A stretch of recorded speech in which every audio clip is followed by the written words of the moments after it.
The Twilight Saga Eclipse is a 2010 American romantic fantasy film directed by David Slade from a screenplay by Melissa Rosenberg based on the 2007 novel Eclipse by Stephenie Meyer. Once again, Bella finds herself in danger as a wave of mysterious murders grips Seattle and a vengeful vampire closes in. Caught in the chaos, she must choose between her love for Edward and her bond with Jacob, fully aware that her choice could reignite the feud between vampires and werewolves. All right, so I watched the Twilight Saga Eclipse, and I have to start off by saying that watching this series has really been a chaotically entertaining adventure, a fun bad ride, if you will, or journey. And I've been watching this with my mom as well, so that has definitely added to that entertainment factor. But yeah, I don't know. This movie, and to be honest, like the 3 movies in total that I've seen so far, Twilight, New Moon, and now Eclipse, they are absurd, melodramatic, unintentionally hilarious, and to be honest, for me, that just made it all the more entertaining. This movie, though, particularly features an escalating tension as Bella becomes caught between Edward and Jacob, amid lots of vampire threats, especially from Victoria, who serves as the antagonist for this film.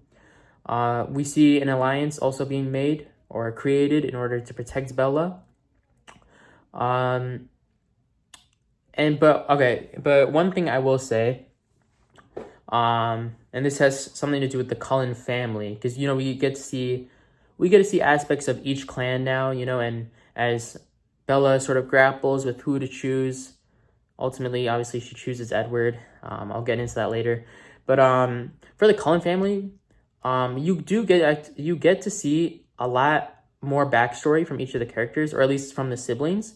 But one character that I felt was super, super underutilized and had like 10 seconds of screen time was Esme Cullen, who I believe is like the mother or wife of Carlisle. Carlisle. I forget the name. But anyway, she's like the mother, and she's like super underutilized. Like I barely remember she's there half the time. So yeah, that was sort of an irk I had with the film. But regardless, I thought there was good performance. It was a good performance from Jackson Rathbone, I believe. I believe he plays Jasper. And he sort of leads like this cool fighting sequence or training sequence. And so I thought it was really cool or it was cool that the actor sort of, had more lines than the previous films. And, I thought he put on pretty decent performance, pretty good performance. What else? Okay, now to like the acting of this film. I feel like in this film more than the other ones, Kristen is a lot more emotionally flat and passive. Maybe that's just how she's trying to portray Bella as, because Bella does come off like, obviously, Bella, and it's revealed in this film too that, she's also a virgin. And so she obviously has this very meek, shy girl persona. And I believe that's what maybe Kristen was trying to like go for, but it just comes off as so flat and so muted. And this, like, Bella is always putting herself in danger as well. And by doing so, she offers very little agency. Like, she can sometimes be, like, there are moments when Edward tells her to just, like, stay put, or like, oh, I don't want you to be in danger. But she's like, oh, wherever you go, I go. It's like, well, one of them, has super strength and is immortal, and you're not. So it's like, I don't know. But, yeah, I also thought this movie also featured quite a poor decision-making as well. There is one moment in particularly that kind of pissed me off, because it confused me. It's during sort of like this bonfire sequence when Kristen is hanging out with Jacob and the rest of the, werewolf tribesman Native American family. And it's like in like one of the, I don't know, older people, like they're telling like a campfire story or some lore from in the past, and it was about this like vampire attack, and the werewolves were trying to fight this vampire off, and ultimately what happened was that this older tribeswoman sacrificed herself because by stabbing herself in the heart, apparently at least some blood will go, and the trick to like distracting these vampires, especially newborn vampires, which we see a lot of in this film, is they're very susceptible to blood that's drawn, and I think that makes sense. I thought that was pretty cool. But for some reason in this like backstory, in this lore, she stabs herself, this tribeswoman, in order to just distract the vampire for like a second. Just to distract the vampire for a second, just so the werewolf can like chomp that vampire down. And it felt so unnecessary for her to stab herself. Like, why didn't she just like cut like part of her hand or something? Like cut a slice in her palm. I don't know. I feel like a lot of these decisions were just so over dramatized, just so melodramatic for like really no reason. And you get to see like a callback in the climactic sequence of this film where Bella does the same thing. But thank God she didn't like stab herself in the heart. She actually was reasonable and just like sliced her arm. And it was easily treated after. I don't know why that happened, but or like why that tribeswoman stabbed herself, but it's whatever. What else? All right. Yeah, and this whole movie, is about Bella choosing between Edward and Jacob, who, to be honest, like, if it were up to me, obviously, and I could, tell Bella, like, hey, Bella, my advice, you want to seek my advice? I would just say, forget both of them. Just continue living life and live it with your dad, Charlie is, like, probably the only sensible character. Charlie and, Rosalie, oh my God. I put this in my Letterboxd review. I don't care about Edward or Jacob. I'm Team Rosalie all the way.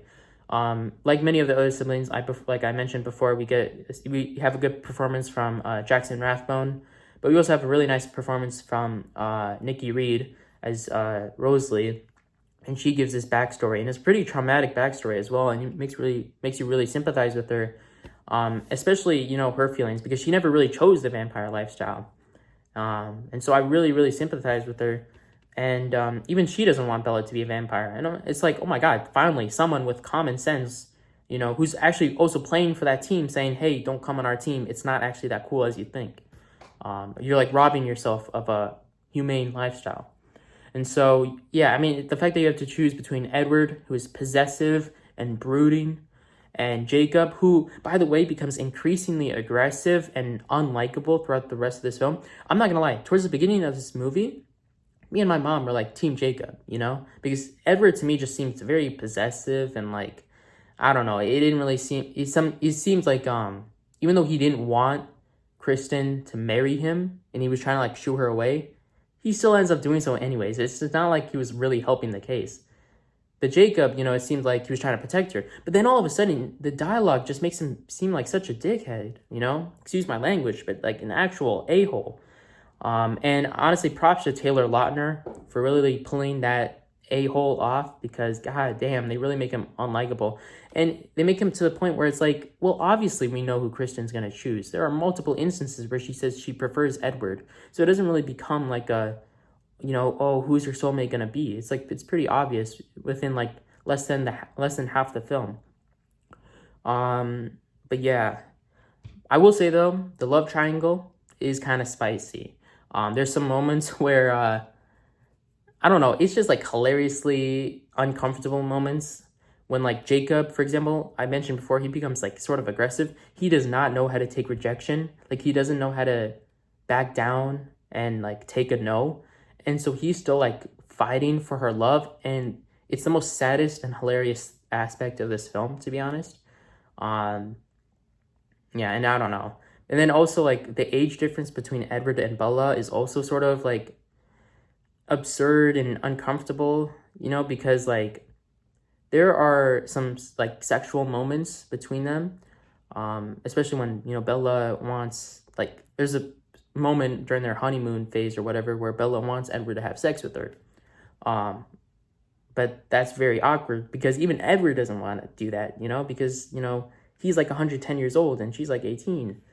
So, even he's like, maybe we should just wait till marriage. So it's just stuff like that that's just very uncomfortable and very awkward, for literally no reason whatsoever. Another thing, Yeah, another thing that was absurd was Jasper's backstory. Jasper, the Rathbone guy. Um, I mentioned before, I thought his character, it was cool that, his character has more moments. But the fact that he played a Confederate soldier, I thought was just like, I felt that was, sort of like brushed over. Like, we sort of brushed over that. Like, no, he was like a hugely bad guy back then. And also when he talks about his backstory, like, he's like, oh yeah, I was from Texas and stuff like that. His southern accent literally comes out of nowhere. It just spawns out of nowhere. And so I just thought that was hilarious as well. Um, yeah, and then there's also another hilariously awkward moment where Bella is, um, like getting cold. She's like very cold, and so she needs like a warm body to heat her up. And so Jacob literally comes out of nowhere inside the tent and just cuddles her in front of Edward. It's the most outrageously cuckold moment of the entire film. Yeah, honestly, this entire movie was just so absurd and so, at times, very disturbing to watch. It's probably the most disturbing film, to be honest. And yeah, another thing, Victoria, who I said was the antagonist, her revenge plot, in my opinion, just lacked really any payoff. I mean, there is that like final battle sequence towards the end with Edward, but like most of the entire time, she's just lurking in the shadows and just like escaping. Like she was literally about to escape until Edward, sort of used mind games to pull her back in. But yeah, I mean, she really like was not that intimidating, to be honest. It was really her pawns, which I guess was, sort of the idea, but like, I don't know, it just felt like this, like, for what? This revenge plot for what? It's like she's not really doing anything, to be honest, So her character sort of lacks substance. But yeah, I mean, that's basically it. I had a lot more criticisms than I thought, but this movie, to be honest, was just very absurd. It was very action-packed, I will say. This was the most action-packed entry of the bunch that I've seen so far, so I thought that was cool. Some pretty heightening action sequences. But yeah, overall, just absurd. You're probably thinking, well, what score are you going to give this now? Because, you had so many flaws and criticisms of this movie. Well, guess what? I'm going to give it the same score that I gave the other films. The Twilight Saga Eclipse gets a 7 out of 10. That's right, 7 out of 10. Yeah, I mean, that's pretty much it. Hope you enjoyed. See you later.